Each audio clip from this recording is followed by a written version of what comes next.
안녕하세요. 내가 아는 것만 알려줄게. 내알 유튜브 타로 강의 2번 고위 여사제 뒤집어진 역방향 해석입니다. 타로 카드가 이렇게 뒤집어지면 정방향의 해석과 반대돼서 이렇게 정방향은 칩거가 중요해서 자숙의 시간이 필요하고 홀로의 시간이 필요한데 뒤집어지면 반대로 이제 칩거를 끝내고 세상 밖으로 나온 거거든요. 즉 탈속을 한 처녀가 세상 밖으로 다시 돌아옴을 의미하는데 그때 그 신성이 없어지냐? 그게 아니고요. 신성을 유지한 채 그리고 인격적 성숙이 사라지냐? 그게 아니고 그 성숙을 갖고 있는 채 그럼 감성적이고 직관의 해안을 갖고 있는 사람이 논리적 계산파로 바뀌느냐? 그것도 아니고 감성은 그대로 유지한 채라고 생각하시면 돼요. 자, 그럼 볼게요. 이 사람은 한층 더 감성적이 되는 거예요. 논리적이 아니고. 그리고 활활 타오르는 열정적인 존재가 돼서 타인과의 교류를 거부했죠. 독신이니까요. 근데 그게 아니고 타인과의 손잡음이 중요한 사람이 돼서 그냥 단순 손잡음이 아니야. 이 사람은 더군다나 어떻게 교류를 해요? 밀접한 내면까지 다 감싸주는 그런 소통과 교감을 너무 잘하는 그런 교류를 하는 사람이라고 볼 수가 있는 거예요. 또 하나는 이 정방향의 카드가 딱 신부님이거든요. 고해성사 아시잖아요. 비밀이 유지되지. 나의 잘못 뉘우친 거 뭐라고 얘기한 것들 다 신부님이 듣고서 비밀을 감수하잖아. 그런데 그 비밀이 밖으로 나오는 거야. 비밀의 두루마리가 뒤집어졌으니 펼쳐질 거 아니에요. 근데 이게 그냥 뒷담화 혹은 파파라치 스타일의 어떤 폭로, 비겁한 폭로 이런 게 아니고요. 그 비밀이 누설되는 의미는 세상에 드러나는 의미는 정의를 위한 구현으로서의 비밀의 누설이에요. 즉 태블릿 사건처럼 뭔가 정의를 위한 폭로였잖아요. 그런 류의 폭로기 때문에 단순 비방 뒷담화하고는 전혀 차원이 틀린 고 하이 클래스의 그런 폭로라고 생각하시면 될 겁니다. 자, 그럼 실례를 통해서 실제 사례를 한번 볼 건데요.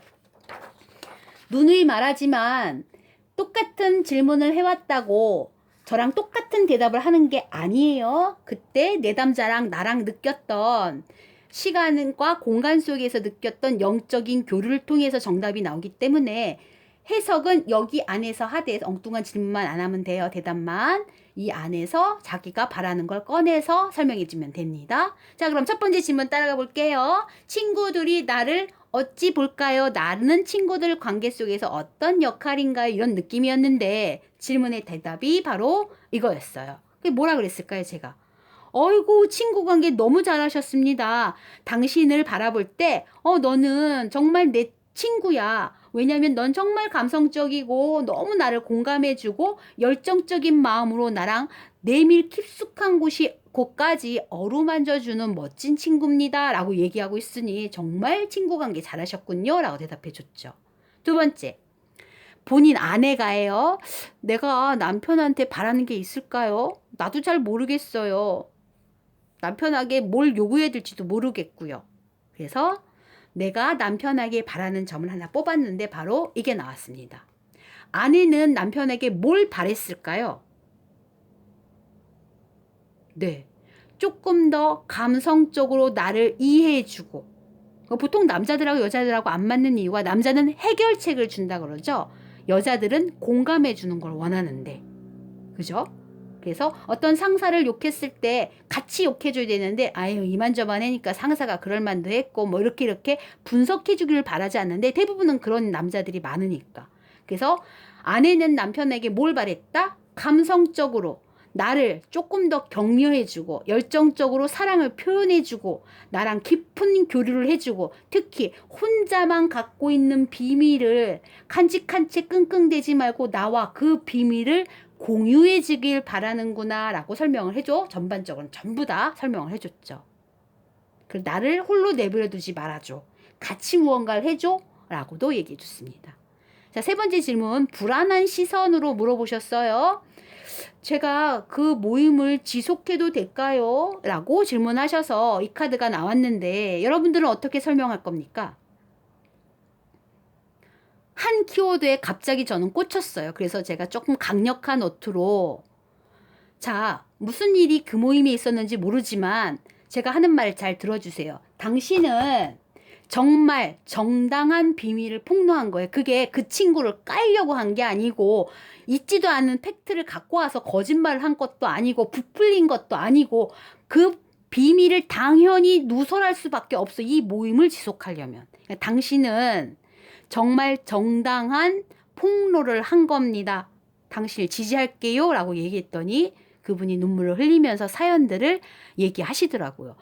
들어보니까 정말 정당한 폭로에서 그 친구의 비리가 반드시 그 모임 속에서는 밝혀져야만 됐거든요. 물론 그 모임을 서먹서먹해지고 이상한 관계로 지금 싸움이 났겠지만 그럼에도 불구하고 당신의 폭로는 정당했습니다 라고 해서 요 키워드만 좀 잡아서 설명을 해드렸어요. 그 다음 네 번째 질문을 볼게요. 나이 지긋한 56세, 7세 그 정도 되시는 나이 지긋한 남자분이 오셔서 질문하셨어요. 부하 직원들이 저를 어떻게 바라보는지, 나를 어떤 식으로 평가하는지가 궁금하다라고 얘기해서 이 카드가 나왔습니다. 그래서 제가 어떤 대답을 했을까요? 여러분들도 대답을 해주세요.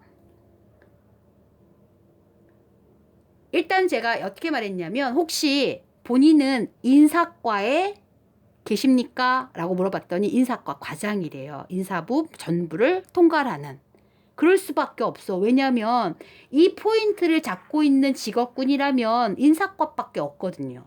그래서 어떤 설명을 해주냐면 부하 직원들은 당신이 명절에 무슨 선물 하나 주더라도 그냥 툭 형식적으로 주지 않고 정말 감정을 사랑하는 마음, 아끼는 마음을 담아서 준 선물인 줄 알면서 어깨를 툭툭 두드려주는 그 격려의 손짓도 그냥 형식적으로 하는 게 아니고 정말 내밀한 소통을 원해서 아끼는 마음으로 격려의 어깨 톡톡 있는 다독거리는 걸 본인 부하들도 다 잘 알고 있다. 그리고 당신이 인사과로서 근태, 근무, 지각, 뭐 이런 거 성실 태도 이런 걸 체크해서 보고를 해야 되는 인사과잖아요. 발령도 내겨야 되고 해고도 해야 되는 입장이기 때문에 그래서 본인 스스로가 조금 마음이 꺼려졌다면 절대 그런 마음을 갖지 마세요.